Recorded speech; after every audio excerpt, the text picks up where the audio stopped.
வணக்கம். இன்று நாம் தமிழ் அரசியல் களத்தில் நீண்ட காலமாக புழங்கி வரும் ஒரு ரகசிய கூட்டணி குறித்து அதிர வைக்கும் உண்மையை அம்பலப்படுத்தப் போகிறோம். தேசிய அரசியலில் எதிரும் புதிருமாக தோற்றமளிக்கும் திமுகவும் பாஜகவும் திரைக்கு பின்னால் கைகோர்த்துள்ளனவா?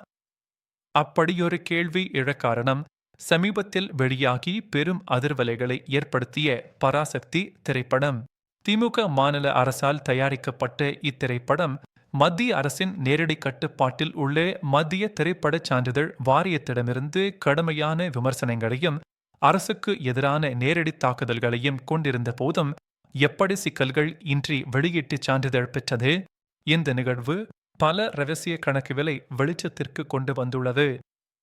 இந்த வீடியோவின் முடிவில் திமுக பாஜக இடையேயான இந்த ரகசிய கூட்டணியின் ஆழமான தாக்கங்களை நாம் புரிந்து கொள்வோம். பராசக்தி திரைப்படம் 1965ஆம் ஆண்டு தமிழ்நாட்டில் நடைபெற்ற இந்தி எதிர்ப்பு போராட்டத்தை மையமாக கொண்டு உருவாக்கப்பட்டுள்ளது. இத்திரைப்படம் சுதா கொங்கரா இயக்கத்தில் சிவகார்த்திகேயன், ரவி மோகன், அதர்வா, ஸ்ரீலீலா போன்றோர் நடித்துள்ளனர். இரிடான் பிக்சஸ் நிறுவனத்தால் தயாரிக்கப்பட்டுள்ளது.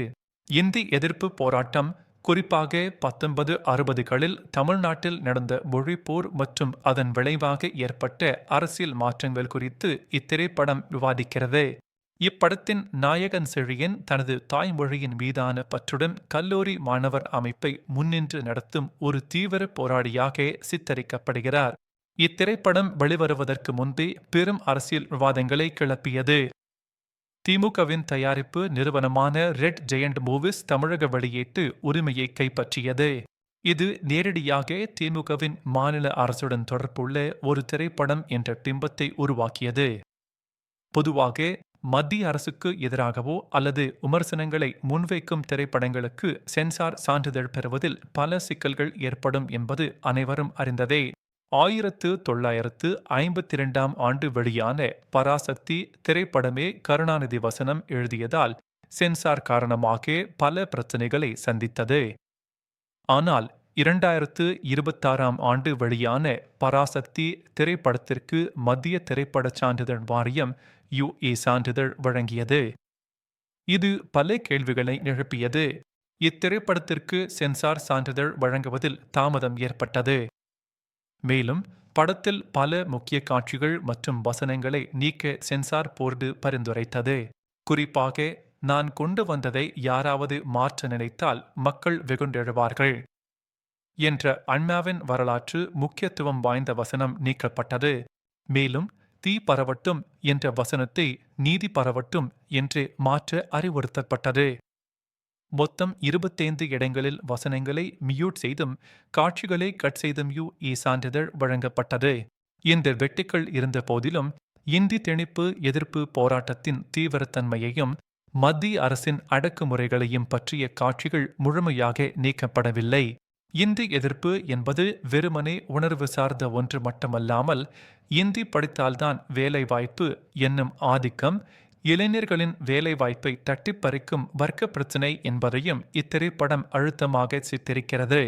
பிரதமர் மோடியுடன் பராசக்தி படக்குழு பொங்கல் கொண்டாடியது அரசியல் வட்டாரங்களில் பெரும் விவாதத்தை ஏற்படுத்தியது. திமுக MP கனிமொழி தணிக்கை வாரியம் ஆளுங்கட்சியின் ஆயுதமாக பயன்படுத்தப்படுவதாக குற்றம் சாட்டினார். இத்தகைய விமர்சனங்கள் வந்தபோதும் சென்சார் போர்டு பராசக்தி திரைப்படத்திற்கு UA சான்றிதழ் வழங்கியது. இது திமுக மற்றும் பாஜக இடையே ஒரு மறைமுகமான புரிதல் அல்லது ரகசிய கூட்டணி இருப்பதற்கான வலுவான சமிகையாக கருதப்பட்டது. இந்த நிகழ்வுகள் திமுகவும் பாஜகவும் பொதுவெளியில் எதிரெதிர் துருவங்களாக தோன்றினாலும் திரைக்கு பின்னால் ஒரு மறைமுகமான இணக்கத்துடன் செயல்படுகின்றனவா என்ற சந்தேகத்தை எழுப்புகிறது. திமுகவின் அரசியல் நிலைப்பாட்டை ஆதரிக்கும் ஒரு திரைப்படம் மத்திய அரசின் கட்டுப்பாட்டில் உள்ள சென்சார் போர்டால் சில வெட்டுக்களுடன் எளிதாக அங்கீகரிக்கப்பட்டது என்பது கவனிக்கத்தக்கது.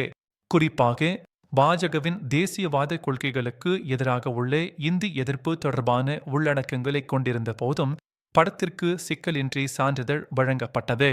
இது அரசியல் ரீதியாக ஒருவருக்கொருவர் ஆதரித்துக் கொள்ளும் ஒரு இரகசிய கூட்டணியின் சாத்தியக்கூறுகளை உறுதிப்படுத்துகிறது. இது போன்ற நிகழ்வுகள் இந்திய அரசியலில் வெளிப்படைத்தன்மையின்மை மற்றும் மக்களின் மத்தியில் குழப்பத்தை ஏற்படுத்துகின்றன. எதிர்காலத்தில் இந்த ரகசிய கூட்டணி எப்படிப்பட்ட தாக்கங்களை ஏற்படுத்தும் என்பதை பொறுத்திருந்துதான் பார்க்க வேண்டும். இந்த ரகசிய கூட்டணியின் வெளிப்பாடு தமிழ்நாட்டின் அரசியல் களத்தில் புதிய விவாதங்களை கிளப்பியுள்ளது. வாக்காளர்களாகிய நாம் இது போன்ற மறைமுகமான அரசியல் நகர்வுகளை பற்றிய விழிப்புணர்வோடு இருக்க வேண்டும். உண்மையான மக்கள் நலன் எது என்பதை நாம் ஆழ்ந்து சிந்தித்து சரியான தலைமைக்கு வாக்களிப்பது அவசியம். இந்த அரசியல் ஆட்டங்களின் பின்னணியில் உள்ள உண்மைகளை அறிந்து விழிப்புணர்வோடு செயல்படுவோம். உங்கள் கருத்துக்களை கமெண்ட் பாக்ஸில் பதிவிடுங்கள். நன்றி.